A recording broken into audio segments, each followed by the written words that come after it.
안녕하세요. 저는 29살 결혼 1년차 새댁이에요. 저도 이렇게 사연 한번 보내봅니다. 매번 듣기만 하면서 정말 저런 일도 있구나 하면서 감탄할 때가 많아요.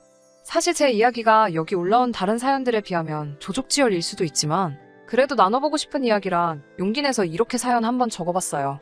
남편하고는 8살 차이가 납니다. 요즘 신혼부부 치고 나이차가 조금 많이 나는 편이죠. 신랑하고는 5년 정도로 꽤 오랜 기간 연애를 했습니다.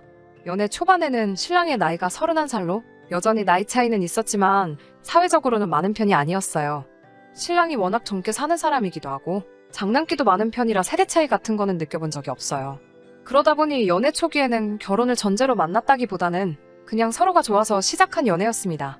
그런데 해가 지나면 지날수록 신랑은 사이좋아 보이는 커플들을 보면 저 사람들은 결혼을 한 사람들일까? 라고 물으며 결혼에 대한 의지를 조금씩 보이기 시작했어요. 프로포즈는 받지 못했지만 그런 신랑의 모습에 저도 27이면 슬슬 결혼 생각도 해야 할 나이였으니 이 남자라면 평생을 같이 해도 되겠다는 생각이 들게 되어서 저희는 연애 3년 차부터는 결혼을 전제로 만나는 연애를 시작하게 되었습니다.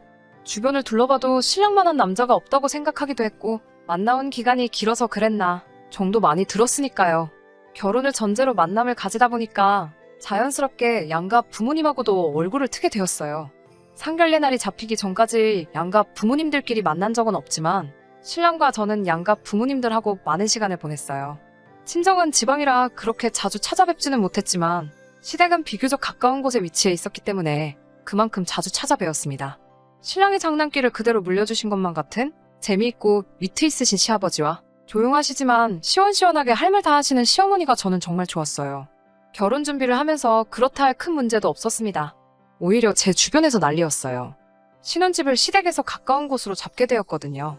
친정부모님도 그렇고 제 주변 직장 선배며 친구들까지 그것만큼은 피하라고 했는데 저는 아니라고 우리 시부모님들은 굉장히 좋은 분이시라 설명하며 제 귀를 닫고 듣지를 않았어요. 신랑의 나이도 있고 해서 이세계획이 급하게 있었기 때문에 아이가 생기면 케어를 해주신다는 시어머니의 말씀 아래 주변에 만류해도 신혼집은 시댁 근처로 잡게 되었습니다. 실제로 결혼 준비는 순탄키만 했고 적당한 전셋집에 적당한 혼수, 예단까지 아무 일도 없이 조용히 전부 넘어갔습니다. 신혼집 정리하는 것도 시가에서 많이 도와주셨고요. 결혼 전에는 남편이 홍기 다 놓쳐가는 걸 구제해줬다며 우리 며느리 하시면서 저에게 간이고 쓸개고 다 빼주실 것 마냥 행동하셨던 시부모님이 변하신 건 결혼한 직후부터였습니다. 막상 결혼을 하고 보니 주변 말을 들을 거라는 후회가 막심했어요. 제가 제 고집으로 내린 결정이었으니 어디 가서 말은 하지 못했습니다. 시어머니는 저희 집에 자주 찾아오셨어요. 집안일을 거들어 주시기는 했지만 매번 조곤조곤하신 말투로 잔소리 아닌 잔소리를 하시는데 어떻게 제가 대들을 수도 없고 참 힘들더라고요. 특히나 손빨래를 고집하시는 부분이 가장 힘들었습니다. 결혼 전에는 항상 집도 깔끔하게 정리돼 있고 빨래도 손빨래로만 하신다는 말에 참 대단하시다고만 생각했는데 막상 제가 하려니 아주 죽을 맛이더라고요. 시어머니가 언제 찾아오실 줄을 모르니 일부러 빨래를 저녁 늦게 해볼까 싶어서 모아놓으면 어김없이 전부 꺼내오셔서 같이 손빨래를 도와주시고 아침 일찍부터 세탁기를 돌리고 있다가 그걸 들키는 날에는 한참 동안 잔소리 아닌 잔소리를 들어야 했어요. 이럴 거면 혼수로 세탁기는 왜 샀는가 싶고 하지만 그것도 시간이 지나면서 손에 있게 되니 별거 아니더라고요.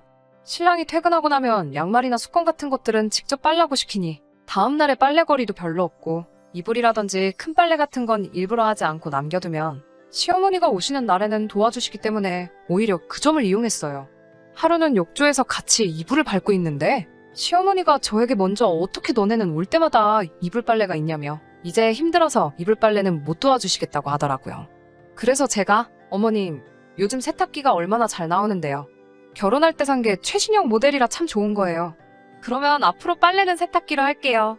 라고 말씀드렸는데 잠깐 고민하시더니 금세 포기하시더라고요.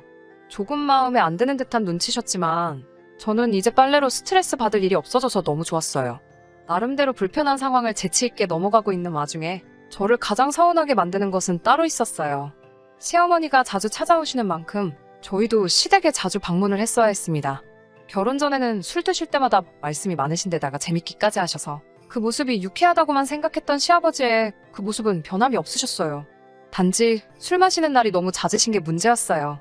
거기서 끝나면 다행인데 늘 술만 드시면 신랑에게 전화를 걸어 술 심부름을 시킨다던가 우리 부부를 불러 집에 와서 같이 한잔하고 가라고 자주 저희를 부르셨습니다.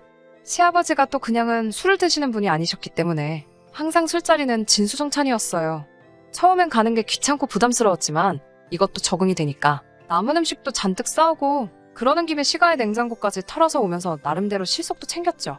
저는 저 나름대로 불편했던 점들을 좋은 게 좋은 거라는 마음으로 나름 재치있게 풀어나가고 있다는 생각을 했는데 시어머니는 저의 그런 점이 얄미웠던 건지 마음에 안 드셨나 봐요. 제가 아이를 가질 계획에 결혼 후에는 술을 입에도 가져다 대지 않았는데 어느 날부터인가 그런 제 모습을 보면서 그렇게 저희가 시댁에 찾아간 날이면 저를 따로 식탁으로 부르셨어요. 남편하고 시아버지는 거하게 차려진 술상에서 술을 주거니 받거니 하고 계시는 동안 저는 시어머니와 식탁에 마주보고 앉아 따로 식사를 하게 되었어요. 우리는 술도 안 먹으니까 이거나 먹자고 하면서 따로 식사를 준비하셨더라고요. 그런데 식탁 위에는 누가 봐도 전날 드시던 음식들이 올라와 있었습니다. 어떤 날에는 아예 대놓고 이건 어제 한 거라고 먹어도 괜찮은 거라고 하시면서 저에게 잔반 처리를 계속해서 시키셨어요. 남편은 이따금씩 제 눈치를 보면서 술 마시다 말고 식탁에 기웃대면서 저에게 와서는 자기야 뭐 먹어? 하면서 제가 먹고 있는 잔반들을 쓱 보고는 맛있어 보인다고 말하고 한 입씩 바꿔 먹겠냐며 제 밥그릇 위에 한 움큼 덜어주고 가거나 아예 그릇째로 들고 와서 제 입에 넣어주기도 했어요. 시어머니는 완전 새보눈을 떠서 그런 저희를 노려보셨는데 그러면 제가 어머님 아직 저희 신혼이잖아요 하면서 너스레를 떨었죠. 그 모습에 분해하시는 듯한 시어머니 반응을 보니 이건 이제는 시어머니와 저 사이에 남들은 눈치채지 못하는 작은 기싸움 같은 걸로 변해 있었습니다. 대놓고 나쁜 시어머니 역할은 신랑이 항상 제 편을 들어주니 못하시는 것 같았고 사사건건이 아주 작은 일들만 가지고 트집을 잡으셨어요. 신랑도 이 상황을 알고 있기는 했지만 괜히 자기가 껴들어서 시어머니와 제 사이가 나빠지는 것도 원치 않았고 저도 그 심정이 이해가 되어서 신랑에게는 별다른 말을 하지는 않았습니다. 지난 추석이었어요. 시국이 그렇다 보니 온 가족이 모이기는 힘들 것 같아서 저희는 먼저 친정을 방문했어요. 친정은 거리도 있고 한데다가 아주버님네가 먼저 방문하시면 사람이 너무 많을 것 같아서 내린 결정이었습니다. 친정에서 이틀을 보내고 집에 돌아와 짐을 풀고 시댁으로 향했습니다. 시댁에서 시간을 보내고 저녁 식사 시간이 되니 명색이 명절이라고 전날에 이것저것 준비하셨더라고요. 갈비찜에 잡채에 맛있는 음식들이 많았지만 저는 대번에 이 음식이 저를 위한 게 아니란 걸 눈치챌 수 있었어요. 갈비찜이며 전이며 하는 것들은 전부 매번 시아버지와 남편 둘이서 술을 대작하는 상위로 차려지기 시작했고 시어머니는 냉장고에서 밑반찬들을 꺼내와서 따로 식사 준비를 하고 있었기 때문이에요. 언젠가 제가 고등어만큼은 특유의 그 비린내 때문에 잘 못 먹는다고 했는데 의도하셨는지 그날따라 우연히 겹친 건지는 모르겠지만 어제 아주버님네가 먹다가 남은 건데 버리긴 아까워서 그러니 같이 먹자꾸나 하시면서 고등어 구이를 떡하니 식탁 위에 올리시더라고요. 전자레인지로 대충 데워서 말라 비틀어지기는 더 말라 비틀어져 있고 비린내까지 올라오는 고등어 구이를 보고 있으니 저녁 먹을 마음까지 다 달아나는 것 같았어요. 심지어 반 정도는 이미 다 먹은 상태고 깍두기 국물인지 뭔지 모를 김치 국물 같은 게 살코기에 떡하니 묻어서 같이 말라붙어 있더라고요. 그래도 시어머니가 솜씨가 좋으셔서 밑반찬하고 밥을 먹어도 꽤나 괜찮은 식사였기 때문에 되도록 고등어를 피해가면서 식사를 하고 있었어요. 그런데 시어머니가 저보고 왜 이렇게 깨작깨작 먹냐면서 이것도 먹어보라고 하면서 그 비린내 나는 고등어를 제 밥 위에 올려주시더라고요. 그래서 제가 어머님께 이거 상한 것 같다고 비린내가 너무 심하게 나서 못 먹겠다고 하니 이렇게 맛만 좋은데 어디가 상했느냐며 계속해서 살을 발라서 제 밥 위에 올려주시는데 먹기 싫었지만 최대한 표정 관리하면서 전부 먹었습니다. 일부러 시어머니한테 대들면서까지 일을 크게 만들고 싶지는 않았거든요. 억지로 꾸역꾸역 밥을 밀어넣고 뒷정리를 도와드린 뒤에 자고 가라고 준비해두신 손님 방으로 들어갔어요. 저녁도 부실하게 먹으니 속상하기도 하고 서럽더라고요. 기분 전환이라도 할 겸 친정에서 돌아오는 길에 차 안에서 군것질 하려고 가져왔던 초콜릿을 꺼냈어요. 밥을 부실하게 먹어서 그런가? 허겁지겁 먹다 보니까 이불이에 흘린 것도 모르고 먹었네요. 그런데 바닥이 따뜻해서 그런가 흘렸던 초콜릿이 이불이에서 금세 녹아버리더라고요. 이불이 더러워져서 어쩌지 하는 생각도 들고 집에 갈 때까지 들키지 말아야지 시어머니 혼자서 손빨래를 하실 텐데 하는 생각도 들어서 어떻게 해야 하나 허둥지둥하고 있는데 씻고 방으로 들어온 신랑이 그런 제 모습을 보고는 장난기가 발동해 한마디 하더라고요. 밥도 부실하게 먹더니 이불이에다가 똥까지 지린 거냐면서요. 안 그래도 서운한 와중에 그런 농담까지 들으니 기분이 좋지는 않았는데 그 말을 들으니까 갑자기 번뜩하고 머릿속에 한 가지 생각이 떠오르더라고요. 다음날 새벽 제 혼신을 다한 연기가 시작되었습니다. 양손으로 배를 부여잡고 얼굴을 있는 대로 찡그려서는 화장실로 향했어요. 일부러 자고 있는 신랑을 어두워서 못 본 척 발로 툭 건드려 잠에서 깨게 만들고 주머니에는 핸드폰까지 챙겨서 최대한 시간을 끌다가 나왔습니다. 신랑이 화장실에서 오래 있다가 나온 저를 보고 걱정하듯이 저에게 괜찮냐고 물어봤어요. 처음에는 그냥 속이 안 좋은 것 같다고 하고 괜찮다고 했지요. 하지만 그렇게 화장실을 들락날락 하기를 12번도 더 하고 나니 그제서야 남편도 뭔가 잘못됐다는 걸 눈치챘나 봐요. 진짜 괜찮은 거 맞냐고 물어보는 말에 본격적으로 연기를 시작했어요. 어제 저녁에 고등어 이야기를 꺼내면서 아무래도 그게 잘못된 것 같다 하면서 배가 너무 아프다고 했어요. 신랑은 제 말을 듣더니 방문을 열고 나가서 시어머니와 한판 붙기 시작했습니다. 평소에도 제가 남는 음식 먹는 걸로 서운한 적이 많았지만 내색 한번 한 적이 없는데 이제는 하다못해 줄 게 없어서 상한 음식을 먹었냐고 호통을 치더라고요. 이쯤 되니 상황을 지켜보기만 하시던 시아버지도 옆에서 거들기 시작했어요. 그게 뭐 아깝다고 음식물 쓰레기를 애한테 줘서 아프게 만드냐고 같이 한마디 하시더라고요. 시어머니는 돌발 상황에 어쩔 줄을 몰라 하시고 있고 제 눈치만 슬슬 보고 계셨어요. 아무래도 그 상황에서 제가 어제 먹은 것 때문에 그런 게 아니라고 말해주기를 바라셨나 봐요. 하지만 그렇게는 할 수 없었죠.